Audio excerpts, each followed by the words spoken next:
Tuesday Night Touchdown Podcast with your hosts, Reese Downing and Jacob Workman.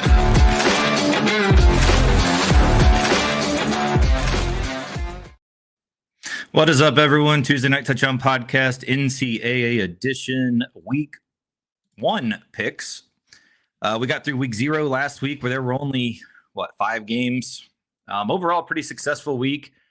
We did start off, we both hit our dogs and we both hit our locks, so we couldn't really ask for a better way to start the season. Joining, as always, co-host on the other side of the world, Reese Downing. Reese's lock last week was Kansas over Fresno, which was not a sweat at all. Kansas killed them. And the dog, we both had the same dog, which was Iowa State winning straight up. And my lock last week was Hawaii, which was a little bit of a sweat towards the end. Reese, overall, what was your thought on week 0? A bunch of fun matchups. That Stanford, Hawaii. I actually got to watch the few of these games with Scott, who joins the show with us from time to time. Carter's stepdad, is like we like to say. Really good games for week 0. The after party for the Kansas State game was a little interesting. We'll talk about that here in a little bit. Got a few laughs listening to the Stanford Hawaii game. I don't know if you got a chance to listen to it, but the commentators kept talking about how Stanford's run game was like back, and the commentary that they were talking about was just hilarious, considering 1, they were talking about Hawaii, and 2, they lost the game. So, but yeah, overall, week 0 for only having 5 games, it was a solid deck of football for kicking things off for us. Yeah, one of my top 3 win totals we went over last week was the Stanford under. Check. I think we've already locked that one. If they win a game, I'll be surprised. But yeah, it was a good week though. Iowa State, Kansas State to kick it off. Those Ireland games, they're interesting. The fields are always shit. You can't see any of the lines. The play seems bad. Like, I wish that there was something we could do about that. Send worse teams over there, or non-conference games or something, because they're playing some legit meaningful games over there and they're not the best. Yeah, that field was pretty disappointing. Yeah, I mean, when you have to put lines on the field at halftime because you can't see them, that's bad. Yeah, exactly. Yeah, there's some quality control that needs to happen there for sure. All right, so let's go ahead and get into the news of the week. We're going to start off with kind of an interesting topic that just over the last couple of days has become a big deal. Well, we're going to split this into 2 different things. One is College Game Day versus Fox Big Noon Kickoff, but we're going to just go ahead and kick off with the Dave Portnoy news, and then we'll flip over into that. So it was rumored yesterday that Ohio State had banned him from the stadium. Then that ended up not being true. A Big Ten spokesperson said that the league's understanding from Fox was that Dave Portnoy will not appear on Big Noon's Kickoff main stage inside of the stadium of any conference school this year. So according to that, they are thinking no game this year inside the stadium. So then it comes out and says Ohio State did not issue a ban on Dave Portnoy. That was the AD, Ross Bjork.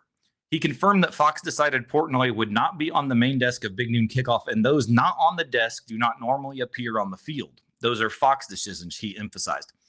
So one thing I can already tell you is I highly doubt that that's true. And we're going to get a little bit more into that in a second from what Brady Quinn came out and said. But because of having multiple TVs, I have it on. I never have the sound on because I can't stand any of the people. But you see celebrities and random coaches all the time appear on those. Game Day does the same thing when they go in the stadium. So that seems like a little bullshit cop-out. So Brady Quinn came out and said today, I don't know what the hell's going on. I will say this. I'm not going to say in defense, but we've had people who are not on our desk to start our show be on the desk in the stadium. It's a tight fit, but we've done it. I'll put it this way. Matthew McConaughey is going to be there. I'm pretty sure he'll be on the desk inside the stadium. I don't know what damage control Ohio State's doing, how much validity there is to it, if he actually was banned or if this is all just made for TV. What I do know is that there's room for one more at the desk. We've had coaches, players, other people on. So wherever front office sports got that report from, someone doesn't want him in the stadium. And I know Ohio State wasn't happy about the hire. So it feels like they're doing a bit of damage control right now. I just think it's all petty. It's all ridiculous if that's the case. It's fun. It's a great game. Why are we focusing on this off the field crap when we've got one of the greatest matchups to start a season I think we've ever seen in college football history? What's your response to that? I mean, if the rumors are true and Ohio State did try keeping him out, that's silly. Now, that said, I don't care to listen to Dave Portnoy talk about anything. So him not being on the main desk would not be, I mean, if you look at the lineup here between College Game Day and Big Noon Kickoff, like it's not even a contest, in my opinion. Like there's not a single guy on the board here for Big Noon that I particularly care to listen to. Now, there's definitely some gibberish that happens on College Game Day. That's a product of ESPN, but I definitely like the lineup that's happening at College Game Day more. But keeping anybody off the field, it's all a joke. I don't know what validity there is to any of it. It seems like Ohio State came out to squash it pretty quickly. Portnoy's obviously a huge Michigan homer, so yeah, I know that he came out and said, look in the mirror and get tougher and get better and all this shit. Like, it's much to do about nothing. I could care less about who's on the the main stage. I just want to watch the game. So it's on a lot of the commentary right now, and I really don't care about it. So that's really what it boils down to me. What I just don't get, though, is I do have a problem with it if it's an Ohio State thing, because, I mean, last year they were trying to put acts of Congress in about planting a flag in their field, for Christ's sake. Like, I think we're getting a little ridiculous if this is an Ohio State thing. Like, yeah, I think a lot of people hate them enough because their fans are jackasses. Urban Meyer's a jackass, which we've already got to deal with him on the set, too, of this show, which is another reason I will never watch it. But I will say, if this is an Ohio State thing, I will back Portnoy in this, because I hate the guy. I will never listen. Barstool is one of the worst things ever to me. I can't stand it. But I also can't stand the bullshit of Ohio State. And if it is truly an Ohio State decision, I think that's a problem, because they would truly never do that to anyone else. And that's, I think, where they're coming from. But yeah, going head to head, I mean, I will say, until a couple years ago, I didn't really watch Game Day either. I got to a point where I couldn't stand it. Bringing Pat on really changed it for me. I love Pat. I think he's a huge difference in the show. And then the addition of Nick Saban. I mean, I'll take Saban and Pat over almost anyone, really. Herb Street, I have some differences with. But overall, it's a much, much better show than what that Fox crap is. Yeah, and I agree. Fox is... Like, if you look, like 70% of their games are at the same damn stadium. Like, they're either at Michigan or Ohio State almost every week. And they're ruining college football by making these games at noon. I talked about that a lot last year. This Texas Ohio State game should never be at noon. This is so stupid. No. Yeah, I completely agree with that. All right. In other news, Hulu, in partnership with the University of North Carolina, has announced that they will be streaming a season-long show that will showcase our football program, as Bill Belichick stated. It'll show our commitment to winning. It'll show our commitment to the team, and that's our priority. That's about as Bill Belichick of a statement as you'll ever get. Yeah. I am very interested in it. I think it's going to be cool to watch kind of behind the scenes Bill in college. What the hell's his name? Michael Lombardi. I like watching him behind the scenes too, as kind of the team GM. So I think it'll be fun to watch. Will the team have success? Obviously, that's going to be down the road. So if they kind of have a down season, I think it's going to be really interesting to watch how the college players and Bill kind of react to a losing season, which is very much a possibility, even though their schedule is pretty favorable this year. Yeah, it'll be interesting to see how Bill coaches kids versus NFL guys. I know that they were going to be potentially in a preseason version of Hard Knocks, but I believe that fell through because Belichick's girlfriend wanted to be like heavily involved in it, and HBO was like, we're not dealing with this. So they kind of stepped away from it. So now that Hulu's picking it up, I'm wondering if there was anything that got negotiated there to make sure that it just sticks to football. I think that was all bullshit, because Michael Lombardi had kind of stated that nothing was ever in agreement there, and it was kind of overblown by the media as to what that was. The real behind the scenes, I don't think was the issue. Yeah, so whether it is or not, like, hopefully this sticks to football. I am very interested to see this team. I mean, Belichick moving to college. You've got Freddie Kitchens, who's an NFL guy. Belichick's son's there. Like, and if they make a splash in the ACC this year, especially in year one, it's going to be super interesting. So I'm all about it, especially it being an in season. It should be a good show. I'm looking forward to it. Yeah, I think so too. And like I said, the way that their schedule plays out, it's pretty favorable for them. So one of the changes you might have noticed this weekend, I saw it a few times this weekend watching. There's a change to we'll call it the fake injury rule, but kind of when the guys out of sudden just fall down out of nowhere. You see it a lot in college football, kind of a Lane Kiffin started thing apparently, but I mean, it's been happening for a long time. But new rule beginning this season, if a player on the field presents as injured after the ball is spotted for the next play, the team is charged a timeout. If the team does not have any timeouts remaining, a 5-yard delay game penalty will be assessed. The player also must remain out of the game for at least one down, even if the team is granted a timeout and may not return until receiving the approval of medical professional. I saw it. I can remember seeing it at least twice, and both times I saw it, they were legit injuries, which kind of sucks. But I know one was Hawaii. I was trying to think who the other one was.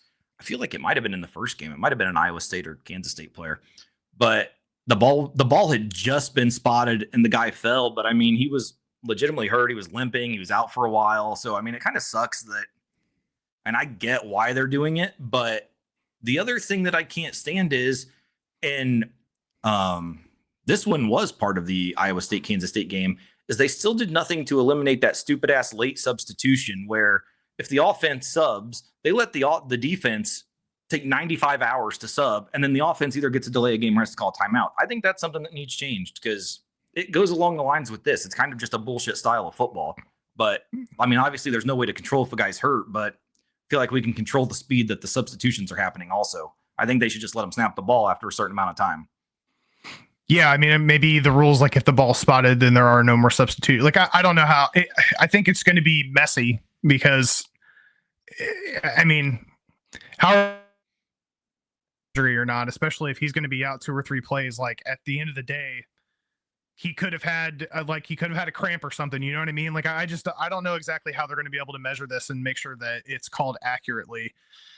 I also feel like a 5-yard penalty, if it is like clearly a fake injury, like a 5-yard penalty is worth it if you're running up against an offense that's going no huddle and your team needs a breather and you have no timeouts left. Like, take the 5-yard penalty and get the breather that you need. So I just don't see how this is going to roll out smoothly. Yeah, there's definitely going to be teams that eventually just say, to hell with it, we'll take the penalty if they don't have any timeouts, or a lot of teams that just say, look, we're going to sacrifice a timeout for this situation, like, and just take it anyway. Yep. I don't know. In close games, though, I think that can be very costly. But college football, the timeout situation at the end of the game isn't nearly as important as NFL, just with the first down rules and stuff. But I think there's ways to work around it. I'm sure we'll see some. I mean, it's college football. We're going to see some bullshit with it. It's guaranteed. So we kind of referenced it earlier in the Kansas State Iowa State game. So after the Kansas State loss of 24-21 defeat in the Aer Lingus Classic in Ireland, Kansas State quarterback Avery Johnson's dad, Mark, and his brother, Anthony, were seen fighting in what became an aggressive and physical confrontation outside the stadium. The video on social media shows the two men tussling on the street before finally getting pulled off of each other. There were reportedly no arrests stemming from the brawl. The morning after their now viral fight, Johnson's dad and brother released a joint statement apologizing for their behavior. We sincerely apologize for our actions following yesterday's football game in Ireland. Senseless bickering escalated into an unnecessary fight. We have resolved our differences and take full responsibility for our actions. The statement read, per On3's Pete Nakos, we have apologized to our immediate and extended family and now extend our apologies to Kansas State University, its alumni, and fans. We regret this incident, have learned from it, and are committed to ensuring it doesn't happen again. Please accept our deepest apologies. So a couple things here. One, can you imagine being some random guy in Ireland that doesn't know shit about football in America, and they're like, hey, there's a college football game going on. Let's go watch it. You leave the game and you see fucking people fighting, and then you hear it's a dad and son of the quarterback of the team. Like, yeah, like they have to be like, well, what the fuck happens in this league? Like, what is this? Like, yeah, the whole thing is ridiculous to me. It's embarrassing, not only for the family but for Avery Johnson for obvious reasons. I've heard a lot of commentary from guys like Ocho that are trying to normalize it as part of like family dynamics. I don't know what family you grew up in, but like, you don't put your hands on your father. And the swing that I saw from Anthony, like he was trying to like do some damage to his dad. So I don't know what started the argument, but yeah, it's just overall the whole thing is embarrassing. But template statement from some PR source. Definitely. Well, one of my favorite moments of this whole thing, and this is why Twitter is one of the greatest things on earth. Is me, as long as and as most of apparently 99% of Twitter found out Avery Johnson's black. I had no idea. You had no idea? No idea, and no one did, because that's what everyone was saying. Everyone was like, wait a minute, hold on. That was the story that came out of the fight. So, I mean, if we learned one thing, it was that, because it seems no one knew that. I feel like I knew that, but now I'm second guessing myself, considering nobody else knew. I doubt it. If you look at that guy, I don't know. It's a surprise. Yeah. So we got 2 plays of the week. Unfortunately, we only had 5 games, so we're not getting too many plays of the week here. We are going to start off. This one is more Ball State centric. Obviously, anyone that listens to this show knows that we throw in the Muncie 6-pack and we do Ball State references. When me and Reese were little people in the city of Muncie, there was a punter named Brad Maynard, ended up going to the NFL for a very long time. I know he's on the Bears, Giants. He was in the league forever. I think like 15 or 16 years. And, watching the Hilltoppers this week, he has a son that punts, and he dropped an absolute fucking nuke. So it brings on the punt unit. And it's a deep, big, booming punt for Maynard, looking like his dad with that huge punt down at the 2. That was a 71-yard punt by Cole Maynard. Beautiful. Apple does not fall far from the tree, apparently. Now, 71-yard punt to start the season. Like, that's a hell of a start to the season. Our next play of the week comes from the Hawaii-Stanford game. 4th quarter, Stanford's got the ball with the lead, and Stanford's. Here in the second half. Go Branson. Look. Oh, it's throws a pick. It's intercepted. Mendiola Jensen got up and took it away. Mendiola Jensen. That was a hell of a pick. I'm going to show it one more time just because it's a quick one, and it's as impressive as you'll see. That's one of those video game picks that you're like, that motherfucker would never do that in real life. Yes. Well, he did. Here in the second half. Go Branson. Look. Oh, it's throws a pick. It's intercepted. Mendiola Jensen got up and took it away. Yeah, I'm pretty sure that's happened to me a couple times on CFB 26. And every time I'm like, this game is such a joke. It's not realistic. This is ridiculous. Did that guy have gloves on? I couldn't tell. He's at the end. Yeah. Okay. Yeah, I was going to say that would have been even more impressive if he didn't have gloves on. But either way, snagged it. Yeah, and as a Hawaii bettor last week, I was starting to kind of doubt the bet. I was like, fuck, this team might actually lose. I mean, the fucking quarterback was on one leg the whole game and still won the game. I mean, that should tell you something about Stanford. But yeah. So that's going to wrap up our week 1 preview. We've got a lot of games to pick this week. Week 1 is here. I think it was, I don't even remember. 29 games maybe you were picking, I think it was. Yep, 29. So we got a lot of them coming. We will start off with our top 25 games like we always do. We do go in chronological order. So we will be starting Thursday night. If Reese can switch the screen for me. Yep, it's moving. I don't know what's delaying. There we go. All right. Thursday night, we're kicking it off. Number 25, Boise State is a 6.5-point favorite as they go on the road to USF at Raymond James Stadium in Tampa, Florida. 62.5 over under. Thursday at 5:30 p.m. A little bit of an early kickoff because we do got another game after it, and that one is on ESPN. Yeah, no more Jonty for the Broncos. Madsen's going to have to improve his completion percentage on the road versus last year's numbers, but I do like Boise State here to win and cover to kick the season off in Tampa. Yeah, Boise's going to have my Fresno guy. Sherrod's going to be their running back this year, but I think this trip's a little tricky. I'm taking USF plus 6.5, and I think we might be watching on upset alert here even. I think USF might win this game. Western Illinois is going on the road to number 12, Illinois, 45.5-point favorite at Memorial Stadium in Champaign, Illinois, 63.5 over under Friday at 7:30 on Peacock. Yeah, Illini have covered the spread in 5 straight against non-FBS teams. They're on a 9-game winning streak against non-conference opponents at home, so I'm going to take Illinois to get the win and cover here against the Leatherbacks. Yeah, the last few years doing this has kind of taught me one thing. These giant lines early in the season with the Big Ten, a lot of them do not cover. 45.5 seems like a lot to me. I mean, I'm going to take Western Illinois just on a limb here. That's a lot of points. We're getting this one early. Number 1 Texas versus number 3 Ohio State. Ohio State is a 2.5-point favorite at Ohio Stadium in Columbus, Ohio. 47.5 over under Saturday at noon on Fox. Yeah, crazy that this game's on at noon. Tough start for both of these teams, especially Arch and the Longhorns hitting the road to play in front of 100,000 plus. That's going to be a loud environment. They're going to be ready to cause some problems with play calling for Texas, especially considering Texas is coming into the game replacing 4 starters on the front line. Buckeyes also haven't lost a season opener in 25 years, but this is obviously a little bit different of an opponent. I'm going to say let's keep that streak going, though. I'm going to take the Buckeyes at home to get a close win. Yeah, we've got a lot of unknown here with Arch. Obviously, will be the full-time starter now. Julian Sayin coming in for his first season as a freshman. I know Texas did lose some on that defense, but they're still going to be able to get after him. I will be on Texas in this game plus the 2.5. I like Texas a lot, and there's one thing we're not noting. Don't forget Ohio State has a new defensive coordinator, and his name is Matt Patricia. That guy is a disaster. I'm going to find it hard for them to be successful with all they lost with that buffoon as their D coordinator. I hope Texas's offense puts on a show and he ends up with his pencil up his ass. So I will be on Texas plus 2.5. Aflac kickoff. Syracuse versus number 24 Tennessee. Tennessee's a 13.5-point favorite at Mercedes-Benz Stadium in Atlanta, Georgia. 50.5 over under Saturday at noon on ABC. Yeah, first look under center for both teams here with Joey Aguilar and Steve Angeli. Neutral field makes this one a little tricky. Coach Brown's played well as a dog last year. I think the Vols get the W, but I'm going to take the orange here to cover in Atlanta.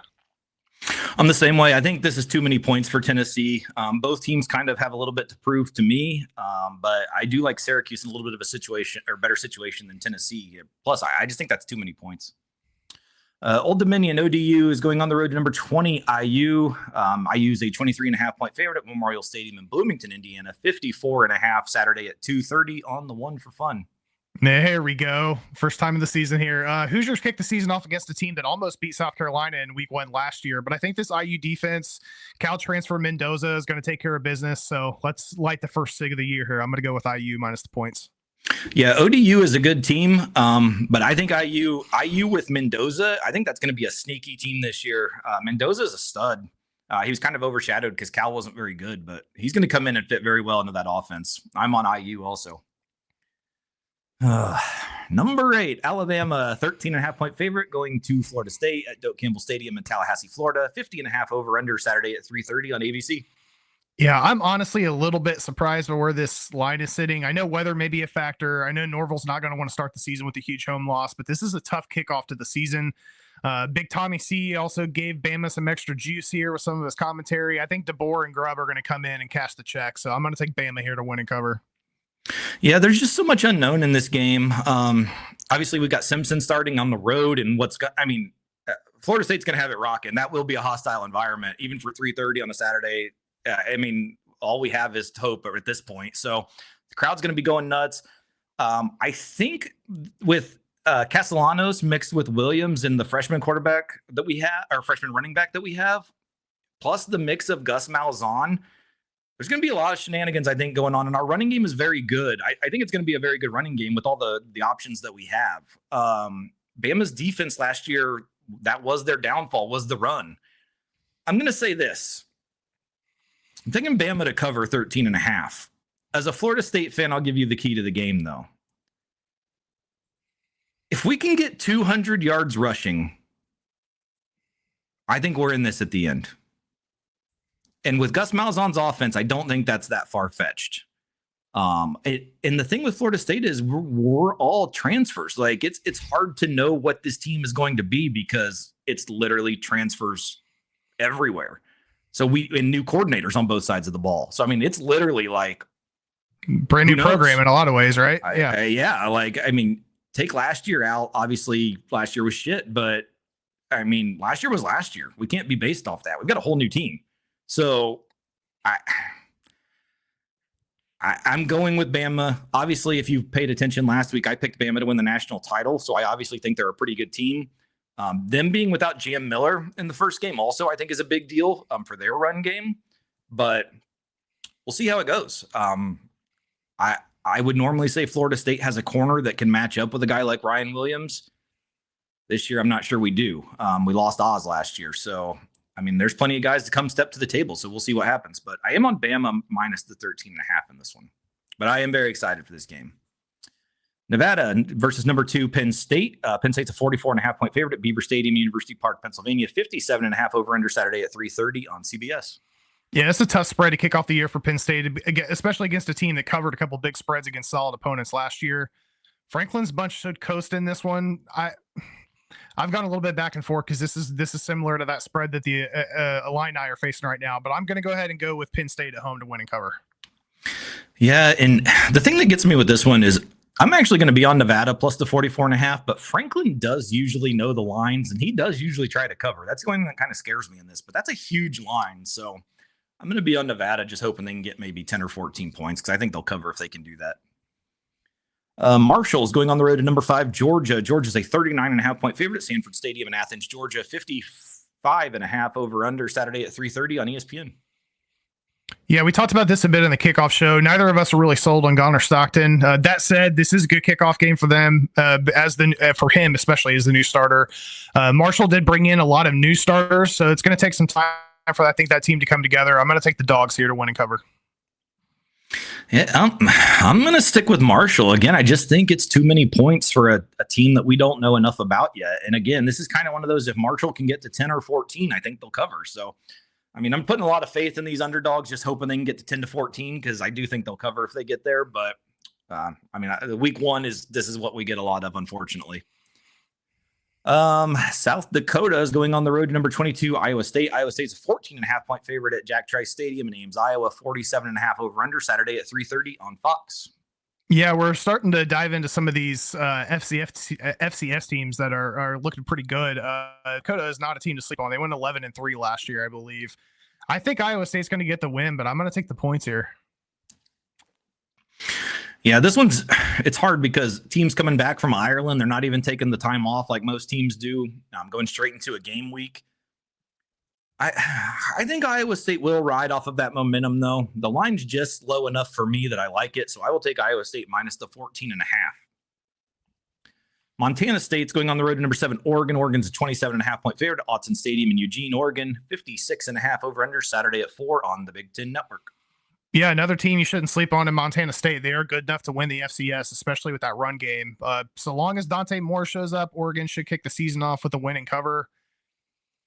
27.5 is I think favorable for the Ducks. So I'm going to take the Ducks here minus the points at home.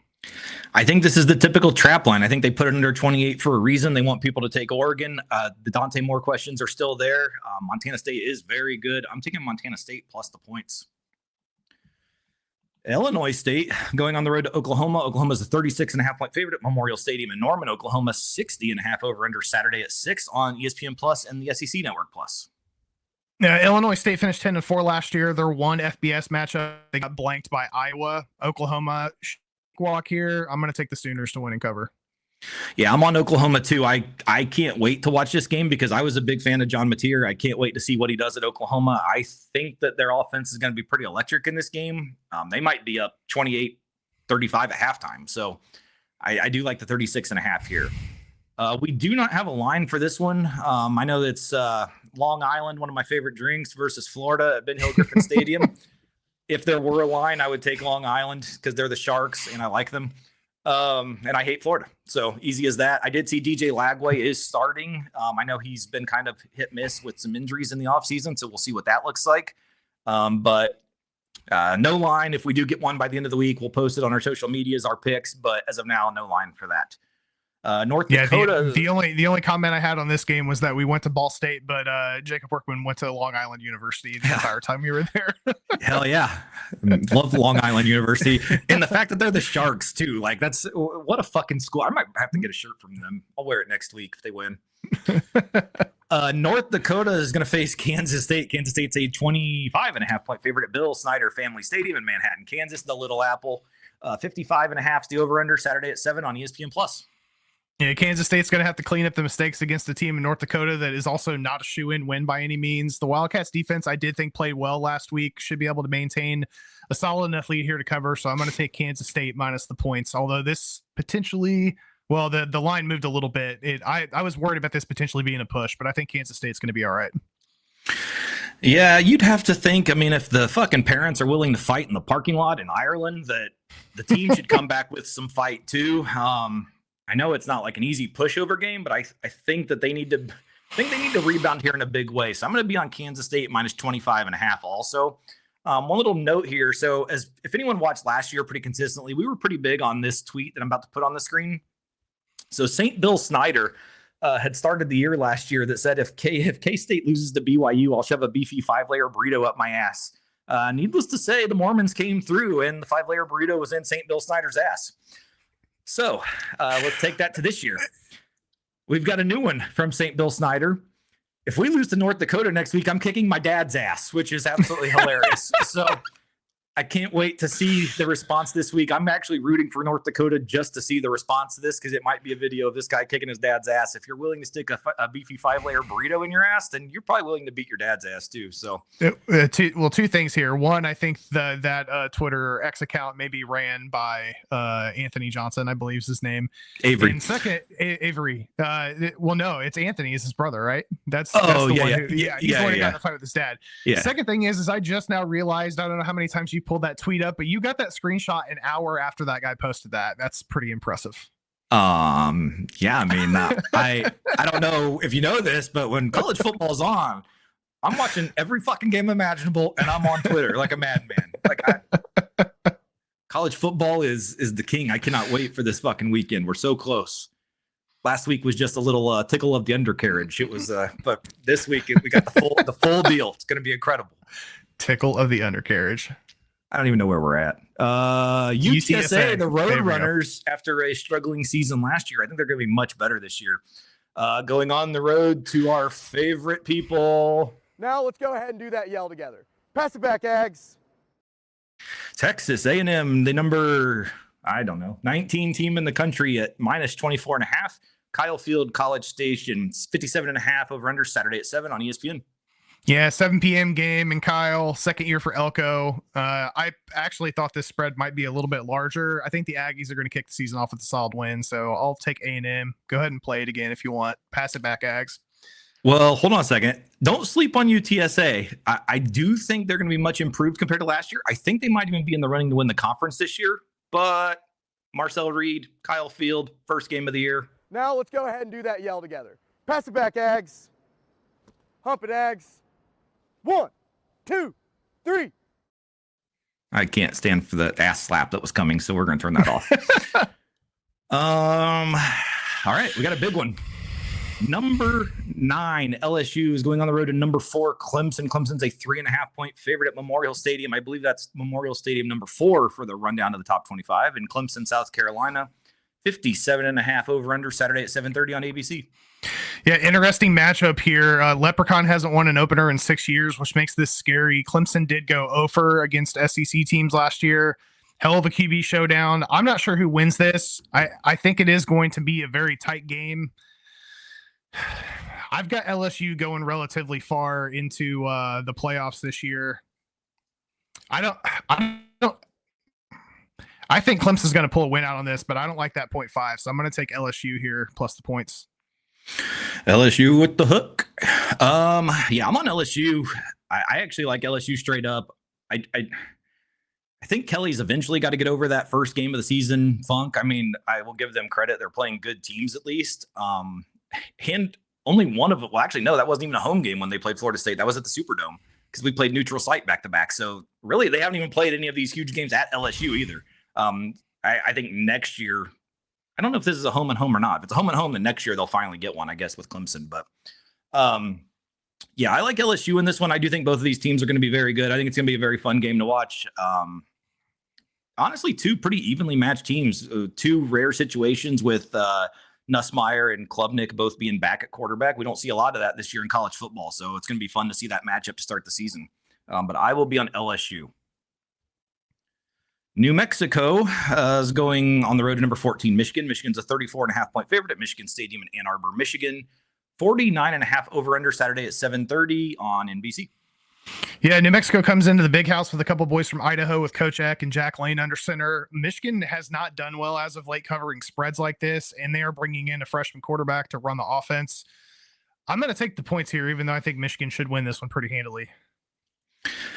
Yeah, typically I would go against this, but I'm actually going to take Michigan minus the 34.5, and I'm very interested to watch Bryce Underwood. If he's the real deal, like they're saying he is, I think this might be a huge performance. So I do kind of like them there. And 49 seems pretty low to me too, but we'll see. Arkansas Pine Bluff versus the Tortilla Throwers. There's no line on this one either. I think Texas Tech will probably roll in this one. It's probably why there's not a line. But again, if we get one later in the week, we'll post our pick on social.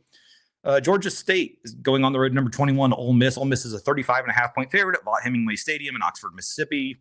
60.5 over under Saturday at 7:45 on the SEC network. Yeah, a couple new quarterbacks here. I'm especially interested in seeing Austin Simmons in this Lane Kiffin offense. Ole Miss has played well against the spread as of late in non-conference games, so I'll take the Rebels here to run it up. Yeah, if there's one thing Lane Kiffin likes to do, it's run up a score. I think he wants to show off the new offense, so I do like Ole Miss in this one. Does seem like a lot of points to me, but we'll take Ole Miss at night in the Grove. East Texas A&M versus number 16 SMU. SMU is a 48.5-point favorite at Gerald J. Ford Stadium in Dallas, Texas. 62.5 over under Saturday at 9 p.m. on the ACC network. Yeah, huge line for SMU here to cover in their season opener. I had to look up a little bit about East Texas A&M. They seem to be replacing a lot. I think that's an opportunity for SMU to run it up here. So let's go Pony team minus the points. Yeah, I looked up one thing about that team too. I Googled, does East Texas A&M have yell leaders? The answer was no. So I'm taking East Texas A&M to cover this massive spread. Northern Arizona is going on the road to number 11 Arizona State. Arizona State's a 20.5-point favorite at Mountain America Stadium in Tempe, Arizona. 52.5 over under Saturday at 10 p.m. on ESPN Plus. Disrespect for Arizona State. I know. Yeah. Sun Devils coming in with a lot of expectations to live up to in their performance from last year. Lumberjacks are one of the better FCS teams this year. Coach Dilly's got a couple important positions to replace from last year's team as well. So it may take them a game or two to really get humming. I don't like this half point. It's throwing me off. If it were sitting at 27.5, I'd take it. But with this being 28.5, I'm going to take Northern Arizona in the points, expecting the Sun Devils to maybe grab a 4-touchdown victory. Yeah, I'm on my guys. I'm on Team Dilly. I'm on Arizona State. I think they come out for a statement. I feel like, yeah, they're number 11. I think there's some disrespect being thrown their way this season in the preseason. I think Dilly's the type of coach that's definitely going to use that to his advantage. He's a hype coach. That's what he is. Why not come out and put on a performance? Really, the only thing they lost was Bo Scatabo, and they replaced him with Army's running back, which is an absolute fucking stud. I think he's going to be just as good as Scatabo was. So I think Arizona State rolls in this one. It's one of my late night games I'm really going to be looking forward to, watching Arizona State. Va-Tech. Yes, you heard that right. Va-Tech, not Virginia Tech to the man. They will be facing number 13 South Carolina. South Carolina is a 7.5-point favorite in the Aflac kickoff at Mercedes-Benz Stadium in Atlanta, Georgia. 52.5 over under Sunday at 3 p.m. on ESPN. Yeah, I guess some Sunday games here. I know it's a neutral field. Drones was not that impressive to me last year. Sellers and Beamer are going to want to make a statement in Atlanta to kick the year off. Let's go Gamecocks here to win and cover. Yeah, I like South Carolina in this one too. I'm not big on Va-Tech. I think we talked about that in the preview show, about how I feel like they're really going to struggle this year. And I think it's next week they play Vandy too with Pavia. So they might be looking at an 0-2 start to the season there. But yeah, I am on South Carolina minus the 7.5. Big one here for some of our fans. A lot of the fans that listen to the show are Notre Dame people.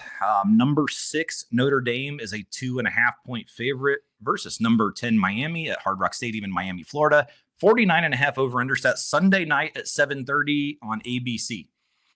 Yeah, I think this is going to come down to how the Irish run game plays against this Miami rush defense. Notre Dame is coming into this game with the best quarterback they've had under center in a while. I'm taking the Irish here to win and cover on the road. Yeah, I think Love starts his Heisman campaign in this one. I think Notre Dame puts on quite a show. I do not trust Cristobal might as well be his name.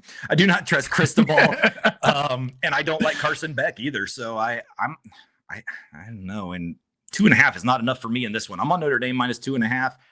That stadium, like we've said before, is probably going to be 50% at minimum Notre Dame fans anyway. So I do like Notre Dame in this one to cover fairly easily. So that has wrapped up our top 25 picks. We'll move on to the Muncie 6-pack, which, yes, is 7 games. That's our joke. It's Ball State plus 6 usually. Unless Ball State's on bye, then we throw in another fun game that I like. So we're going to kick this one off.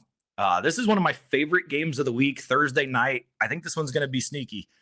Buffalo going on the road to Minnesota. Minnesota's a 17.5-point favorite at Huntington Bank Stadium in Minneapolis, Minnesota. 44.5 is the over-under Thursday at 8 p.m. And the network matches this game perfect. It's the one for fun.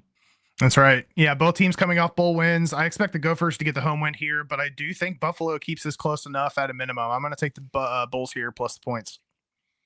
Yeah. I'm on Buffalo in this one. Check that money line too. Might have a little money line play. Anthony Rubio. I think this is a good thing. Thank you. We'll pod. I'll take that. Nebraska, 6.5-point favorite going on the road to Cincinnati. Or no, not on the road. Neutral site. Sorry, going to face Cincinnati. GEHA Field at Arrowhead Stadium. Big news out of Arrowhead Stadium just a few hours ago. It's a love story, baby. She just said yes. Taylor Swift and Travis Kelce are going to be getting married. Obviously, we're going to have a whole episode devoted to that at some point. So this is at Kansas City, Missouri. 54.5 over under Thursday at 9 p.m. on ESPN. Yeah, you teased it. We're probably going to live stream the wedding. Cornhuskers playing a little under. Yeah, you're going to be there. Try to break it up at the last second. Cornhuskers played a little under what I expected last year, but they finished the year solid with a bowl win. I'm interested to see how Raiola develops in year 2 with Rule. Cincy, on the other hand, dropped their last 5 last year. I think they're going to struggle a little bit with Nebraska's offense, so I'm going to take the Huskers here minus the points. Yeah, this is a prove it game for me. I need to see more out of the fake Mahomes, and he's in his stadium. So, I mean, it's picture perfect for him, even though he came out and said, "Oh, I can't help that God made me look like him." Okay. He didn't cut your hair and dress like him and everything else, jackass. But I am actually going to take Cincinnati plus the points. I do think Nebraska wins this game. Too many points for me, though, in this one until they prove it. Auburn is a 2.5-point favorite going on the road to Baylor, McLean Stadium, Waco, Texas. Reese, who's from Waco, Texas? Our favorites. Chip and Joanna. Hell yeah. 57.5 over under Friday at 8 p.m. on Fox. Yeah, we talked about both of these teams in the preview show, with Baylor potentially having a strong season and the chaos going on in Auburn right now with multiple quarterbacks, potentially multiple play callers. I had Auburn going under their win total and Baylor going over. I'm going to stick with that. I'm taking Team Chip and Joanna and the points to get the outright W. Yes, I'm on Baylor with the points also. And yes, I'm same as you. I do like them to outright win this game at home. Sawyer's a stud quarterback. He's one of the few, like we talked about, returning quarterbacks. He's going to be very good. This one's going to be fun. Georgia Tech is a 4.5-point favorite going on the road to Colorado at Folsom Field in Boulder, Colorado. 52.5 over under Friday at 8 on ESPN. Prime did announce today Caden Salter obviously is the starting quarterback. Juju Lewis, big recruit, is going to see playing time in the game, he said. So we should see both. All right. Well, post-Shador, Travis Hunter era for Deion and the Buffaloes. I think it's going to create a little bit of challenges for them this year. On the flip side, I like Brent Key, what he's been able to do with the Yellow Jackets. I look for them to improve beyond a 7-6 record in Key's 4th year. I think it starts here. I'm going to take the Yellow Jackets here minus the points. Yeah, I had Georgia Tech as a potential ACC champion. I did have them in the conference championship game in our picks last week. I do like them a lot in this one. Colorado couldn't win games when they had stars. What makes you think they're going to win games now? I think this Georgia Tech team is really good. Haynes King is back again. I like Georgia Tech a lot. Other news of note that came out of Colorado today, that even Ralphie 3, I think it was, or maybe 4, even that thing's refusing to play. It like refuses to run, so they got to get a new one. So that just shows you the state of what's going on in Colorado. I'm on Georgia Tech. I know this is the one everyone's been waiting for. Ball State is going on the road to Purdue. Purdue's an 18.5-point favorite at Ross-Ade Stadium in West Lafayette, Indiana. 50.5 over under Saturday at noon on the Big Ten Network. Yeah, a lot of changes happening in West Lafayette. The only way is up for them after going 1-11 last year, finishing at the bottom of the barrel on both sides of the ball. I'm excited to see my mighty Cardinals in their new under Coach U and a regime change that was needed after several years under Coach New. Cards played well against the spread last year, so this is the first week of the season. Let's do it. Chirp, chirp. I'm taking the points. Yeah. So some interesting things, like Purdue's quarterback Brown went to North Carolina, did the spring with Bill Belichick, and then came back to Purdue. Like the double transfer, especially back to the school you started at. I guess Odom came in and did whatever he needed to do to bring him back, I guess. But Purdue should not be favored against 18.5 against the school of the blind. So I will be on Ball State in this one. Purdue's got to be one of the worst teams in college football. Utah is a 6.5-point favorite going on the road to UCLA at the Rose Bowl in Pasadena, California. 51.5 over under Saturday at 11 p.m. on Fox. Yeah, I'm really looking forward to this game. A couple really fun quarterbacks in this with Ian Maliava and Dampier. The Utes also come in with a new OC and Jason Beck, which should help their offense be a little bit more dynamic than last year. This is an interesting matchup because UCLA's defense was really solid last year. So if they can bring that momentum into this year, they might give Utah some problems. I'm going to take the Bruins here plus the points to keep it close enough. Ooh, I was not expecting that. Wow. Yeah, I'm on UCLA minus 6.5 or Utah minus 6.5. Sorry. UCLA, obviously, with the duo, Iamaliavas, Madden, and Nico, both of them are there now after both of them screwing Tennessee over. I just don't trust that team. They've been completely terrible. I don't know. They're a prove it team to me. I need to see something out of them before I have some faith. Utah, I love Dampier at quarterback, and I just have some faith that Utah is going to get back to being Utah. If this game was in Utah at Rice-Eccles, this might be a 12 or 13-point line, I think, just because it's on the road at UCLA. But the other thing I'll say is UCLA is one of the worst home environments in football. No one goes to these games. This is the first game of the year in a pretty big matchup. I'll be watching Saturday night, obviously. I'm interested to see what the attendance looks like because it just seems like one of those games. It's going to look like Stanford almost, probably. Utah minus 6.5 is my pick. Wrapping up week 1. TCU is a 3.5-point favorite as they go on the road to North Carolina at Kenan Stadium in Chapel Hill. 56.5 over under Monday at 8, Labor Day night on ESPN. Yeah, TCU won 9 games last year under Coach Dykes. They bring back Josh Hoover, who had over 4,000 yards for the Horned Frogs last year. Fun matchup for the Tar Heels as they kick off the Big Bill era. It's going to be a packed house in Chapel Hill, which may make things a little bit more challenging for TCU. But I'm gonna lay the 3.5 here and take the Horned Frogs to get a big road win. Yeah, I'm excited for this game.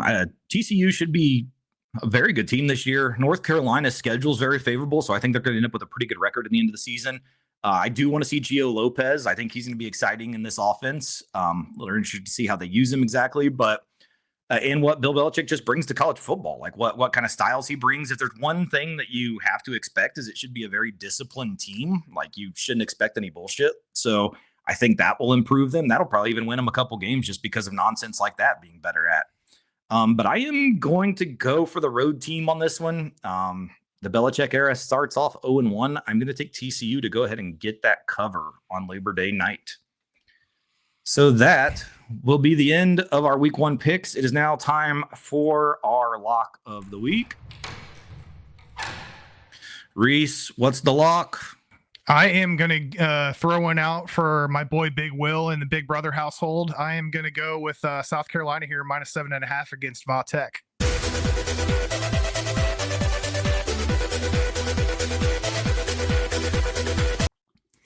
I can't wait. I can't wait for that one. I think it's going to be fun. I want to watch Sellers play.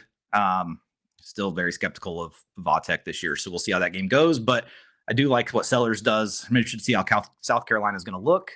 That'll be a fun game this weekend. My lock of the week. Buffalo. 17.5 points is way too many in this matchup. I love Buffalo in this one. And like I said when we picked it earlier, we might have a sneaky money line game here. I think Buffalo might win this game outright.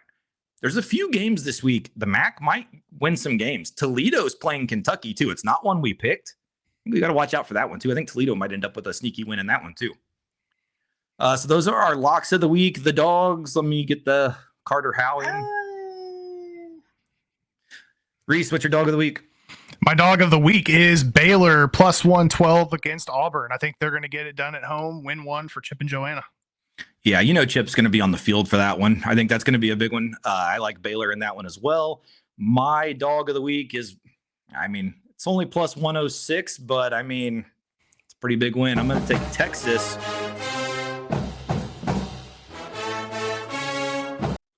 to go into the shoe and beat them and hopefully plant a flag in their turf just for their congressional appeal they're trying to get settled.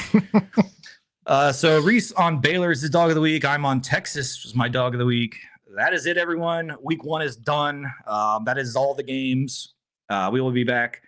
Well, we're going to be back here in just a little bit with an NFL season preview. So if you did like this and you're watching this, we will be back very shortly with an NFL preview. If you're more of a college fan, next week, around the same time, week 1 review, week 2 picks. We'll be right back. So for Reese Downing, Jacob Workman, we will see you guys soon if you're here for NFL. If not, see you next week for college. Goodbye, everyone. Cheers, guys.